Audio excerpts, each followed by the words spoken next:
پاکستان کو 70 سال میں لوٹنے کی جو کوشش کی گئی ان کرپٹ سیاستدانوں نے، جتنے ظلم کیا اس دھرتی ماں کے اوپر، اس کے خزانے کے اوپر، اس کی عوام کے اوپر، اگر اس کے اندر درد دل رکھنے والے وہ چند نفوس قدسیہ نہ ہوتے تو یہ اب تک کب کہیں کا کہیں غرق ہو چکا ہوا، برباد ہو چکا ہوتا. لیکن الحمدللہ پاکستان کے اندر درد دل رکھنے والے لوگ موجود ہیں جو الحمدللہ اس کام کو لے کے چل رہے ہیں، جو الخدمت کی بیک بون کی حیثیت رکھتے ہیں، جو جماعت اسلامی کے سرپرست اور معاون کی حیثیت رکھتے ہیں. اور ہم اس پوری صورتحال کے اندر ان جماعت اسلامی کے معاونین اور الخدمت کے بیک بون کی حیثیت رکھنے والے مخیر حضرات کو سلام بھی پیش کرتے ہیں. اور ساتھ ہی ساتھ پہلے آپ نے جو 2 سوال کیے کہ اربوں روپے کے راشن کے ساتھ ہم نے یہ کتنے شہروں میں روٹی کا سسٹم شروع کیا ہے. یہ الحمدللہ اس وقت تک پنجاب کا شاید کوئی شہر ہو جہاں یہ پروجیکٹ نہ ہو رہا ہو. اور یہ کیسے افورڈ کرتے ہیں وہ میں نے بات بتا دی کہ درد دل کے واسطے پیدا کیا انسان کو، ورنہ طاعت کے لیے کچھ کرنا کم نہ تھے. کرو بیان جی اللہ کے ساتھ سودا ہے، جو کر لیتا ہے وہ دنیا میں بھی عزت پاتا ہے اور آخرت میں بھی عزت کرتا ہے. اور اس پوری صورتحال کے اندر میں پاکستان کے اندر موجود بالخصوص ساہیوال کے مخیر حضرات جن کے بینکوں کے اندر کروڑوں اربوں روپے ڈالروں کی صورت میں پڑے ہیں اور روپے کی صورت میں پڑے ہیں، غیر ملکی کرنسیوں کی صورت میں پڑے ہیں، جو جتنی جگہ ہے میں اس سے گزارش کرتا ہوں کہ رمضان کے اندر وہ کئی گنا بڑھ کر اللہ تعالیٰ آپ کو واپس کرے گا. وَقْرِضُ اللَّهُ قَرْضًا حَسَنًا، یہ تو اللہ کو قرض دینا ہے، اللہ کے دیے ہوئے میں سے دینا ہے. میں کہتا ہوں جو ابھی تک سوچ رہے ہیں انہیں نکلنا ہے اور نکل کے اس وقت امت کے ساتھ کھڑی ہوئی جماعت اسلامی کے کارکن کی پشتی بانی کرنا ہے اور جماعت اسلامی کی قیادت کے کندھے کے ساتھ کندھا کھلا کر کھڑا ہونا ہے تاکہ کرونا کے اس ڈیمیج شدہ صورتحال کے اندر کوئی ایسا فرد نہ رہ جائے جو بھوکا رات کو سو جائے اور ہم اپنے گھر میں پیٹ بھر کے سو رہے ہوں. اللہ تعالیٰ سے میں دعا بھی کرتا ہوں اور لوگوں سے اپیل بھی کرتا ہوں کہ وہ نکلیں. کوئی 1 دے سکتا ہے 1 دے، کوئی 10 دے سکتا ہے 10 دے، کوئی 1,00,000 دے سکتا ہے 1,00,000 دے. اور الحمدللہ ایسی مسائلیں موجود ہیں کہ پاکستان کا وزیر اعظم بہت بڑی فوج لے کے بیٹھتا ہے سینیٹر کی اور وزراء کی اور MNA MPs کی، تو 55 کروڑ اکٹھا ہوتا ہے وعدوں کی صورت میں. اور الحمدللہ جب جماعت اسلامی کا درویش چیف قائد صرف لاہور میں چند نفوس کے ساتھ بیٹھتا ہے تو ایک ہی بندہ نقد 50 کروڑ روپے دے کے اٹھتا ہے. تو الحمدللہ آج تک جو 2 ارب سے زیادہ کا صرف راشن، ماسک علیحدہ ہے، ڈس انفیکشن علیحدہ ہے، سینیٹائزر علیحدہ ہے، جو PPEs ہم نے فراہم کیا ہے مختلف اداروں کو وہ علیحدہ ہے. سو یہ اللہ کا بندوں کا کام ہے اور اللہ ان سے لے رہا ہے. ماشاءاللہ، بالکل ہم انہیں سلام پیش کرتے ہیں. بالکل صحیح کہہ رہے ہیں. اچھا طیب صاحب، میرا اگلا سوال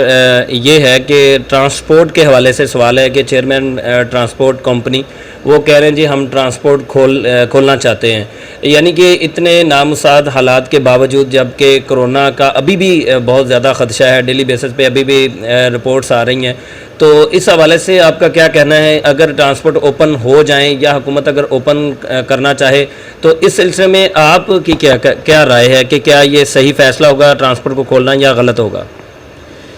محبوب بھائی، آپ کا سوال بڑا بنیادی بھی ہے اور بڑا وضاحت طلب بھی ہے، اور اس حوالے سے میں ڈیلی صحافی برادری کے ساتھ رابطے میں بھی رہتا ہوں. آپ کے مختلف بھائی ہیں جو ڈیلی ٹیلی فونیکلی بھی رابطہ کرتے ہیں اور ملاقات بھی ہمارے الخدمت کرونا آگاہی سینٹر پہ بھی چکر لگاتے رہتے ہیں اور ان سے نشستیں ہوتی رہتی ہیں. وہ آپ نے ایک مقولہ سنا ہے کہ تنگ آمد بجنگ آمد. بے شک. جب گورنمنٹ نے لاک ڈاؤن کر دیا تو گورنمنٹ کو یہ سوچنا چاہیے تھا کہ کتنے لاکھوں لوگ ہیں جو فیکٹریوں کے اندر مزدوروں کی حیثیت سے فارغ ہو گئے، کتنے جو ٹرانسپورٹ پہ موجود لوگ، جو کوئی ڈرائیور ہے، کوئی کنڈکٹر ہے، کوئی ہاکر ہے، کوئی صفائی سروس کرنے والا ہے، کوئی مستری ہے، کوئی مستری کا ملازم ہے. ایک بہت بڑی کمیونٹی ٹرانسپورٹ کے حوالے سے، کوئی رکشہ ڈرائیور ہے، کوئی مارکیٹوں کے اندر مزدور ہے، کوئی پلے دار ہے. یہ لاکھوں نفوس قدسیہ جو اللہ تعالیٰ کے مخصوص ڈیمیج ہوئی ہے، اور اسٹیٹ کی جو ذمہ داری ہے شرعاً بھی، قانوناً بھی اور اخلاقی طور پہ بھی، کہ ان کے لاک ڈاؤن کے فوراً بعد جب ان کے ناموں پر ان کے شناختی کارڈوں پر ان کے فون نمبرز موجود ہیں، تو انہیں فوراً ایزی پیسہ کروایا جاتا تاکہ ان کا روٹی اور ان کے بچوں کا سسٹم جو کھانے پینے کا ہے وہ روزمرہ کی ضرورتیں ان کی پوری ہوتی رہتی، تو وہ گورنمنٹ کے ساتھ پورا تعاون کرتے، جو کہ آج تک گورنمنٹ کی ٹائیگر فورس کی 45 کروڑ کی بنیانیں تو چھپتی دیکھی ہیں ہم نے، لیکن ٹائیگر فورس کہیں نہیں دیکھی۔ ٹائیگر چینی کا دیکھا ہے، ٹائیگر آٹے کا دیکھا ہے، ٹائیگر میڈیکل کا دیکھا ہے، اور ٹائیگر پاکستان کے خزانے کو لوٹنے والے سانپوں کی حیثیت سے دیکھا ہے، جو وزیر اعظم کے سجے کھبے دیکھے ہیں، گورنمنٹ کے دکھ درد کو بانٹنے والا۔ اگر کوئی ٹائیگر دیکھا ہے تو وہ حقیقی ٹائیگر ہیں، پاکستان کے صحافی حقیقی ٹائیگر ہیں، پاکستان کی پنجاب پولیس، پاکستان کے دوسرے صوبوں کی پولیس حقیقی ٹائیگر ہے، پاکستان کے 11-22 والے حقیقی ٹائیگر ہیں، پاک فوج حقیقی ٹائیگر ہے۔ یہ بدماش ٹائیگر جو صرف 45 کروڑ کی شرٹیں بنوا لیتے ہیں اور اپنے ذاتی کارکنان کو جو ابلائز کیا جا رہا ہے خزانوں سے، اس کو ہم بالکل نیگلیکٹ کرتے ہیں۔ اب تنگ آمد بجنگ آمد کی صورتحال کے پیش نظر اگر کوئی ٹرانسپورٹر نکلتا ہے، اگر کوئی تاجر نکلتا ہے، تو ہم آج اس سے پہلے کہ وہ نکلیں اور ہم ان کے ساتھ کھڑے ہوں، ہم آج گورنمنٹ کو متنبہ کرتے ہیں کہ وہ اپنے ایس او پیز طے کر کے ٹرانسپورٹرز کو بھی اور تاجروں کو بھی ایس او پیز طے کر کے اپنے کاروبار چلانے اور کھولنے کی اجازت دے۔ ہم اس صورتحال کے اندر دیکھیں، یہ اسٹیٹ کا کام ہوتا ہے، قوم کو مینج کرنا، قوم کو فیڈ کرنا ایسے کرائسس کے اندر۔ جماعت اسلامی جتنی جوگی ہے الحمدللہ فرنٹ فٹ پہ فرام دی ڈے فرسٹ اپنے قائد سراج الحق کی قیادت میں موجود ہے، لیکن گورنمنٹ نے کیا کیا ہے یہ قوم کے بھی سامنے ہے، یہ صحافیوں کے بھی سامنے ہے، یہ پاک فوج کے بھی سامنے ہے، یہ پنجاب پولیس کے بھی سامنے ہے، اور میں ان تمام اداروں کو سلام عقیدت پیش کرتا ہوں، بلکہ سیلیوٹ پیش کرتا ہوں کہ جس طرح سے انہوں نے اپنی جانیں جوکھوں کے اندر ڈال کے قوم کو سیو رکھنے کے لیے ڈاکٹرز نے اور ان سارے لوگوں نے کام کیا ہے، اور جماعت اسلامی کا کارکن ان کے ساتھ کھڑا ہے، آج بھی کھڑا ہے، اور انشاءاللہ تا دم آخر کورونا کو ختم کرنے تک کھڑا رہے گا۔ لیکن ایسی صورتحال کے اندر ہم گورنمنٹ کو پھر کہتے ہیں، اس سے پہلے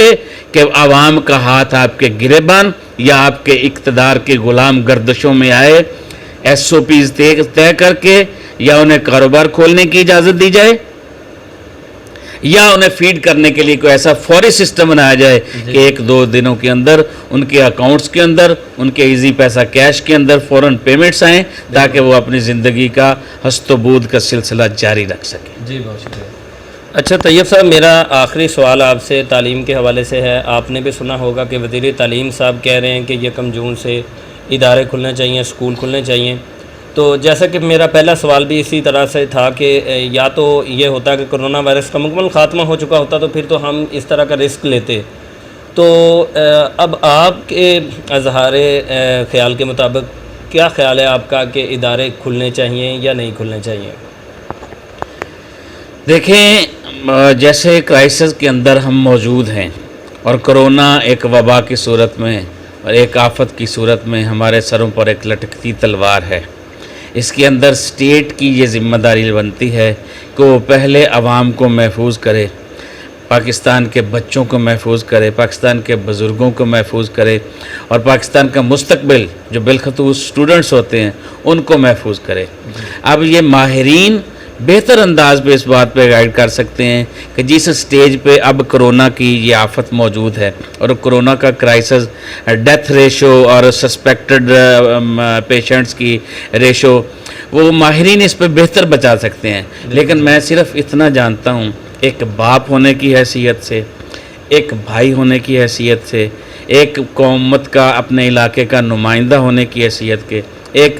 قوم کے پورشن کو جماعت اسلامی کے صورت میں نمائندگی کرنے کی صورت میں میں اتنا جانتا ہوں کہ بہت بڑا لاس ہو رہا ہے، قوم کے بچوں کا بہت بڑا لاس ہو رہا ہے، والدین کا بہت بڑا لاس ہو رہا ہے، بچے ڈیمیج ہو رہے ہیں، گھروں میں فارغ بیٹھے آپس میں ٹکریں مارتے ہیں، وقت ضائع ہو رہا ہے، بچے کنفیوز ہوئے پڑے ہیں گھروں میں بیٹھے۔ ایسا کوئی سلسلہ ضرور ہونا چاہیے کہ جو اپنے ٹیکسٹ کے ساتھ، ٹیکسٹ بکس کے ساتھ، اپنے نصاب کے ساتھ وہ ان ٹچ ہو سکیں۔ اسکول کھولنے ہیں، آن لائن سسٹم چلانا ہے، کیا کرنا ہے، اس پہ پاکستان کے اندر الحمدللہ ایک زبردست تھنک ٹینکس موجود ہیں،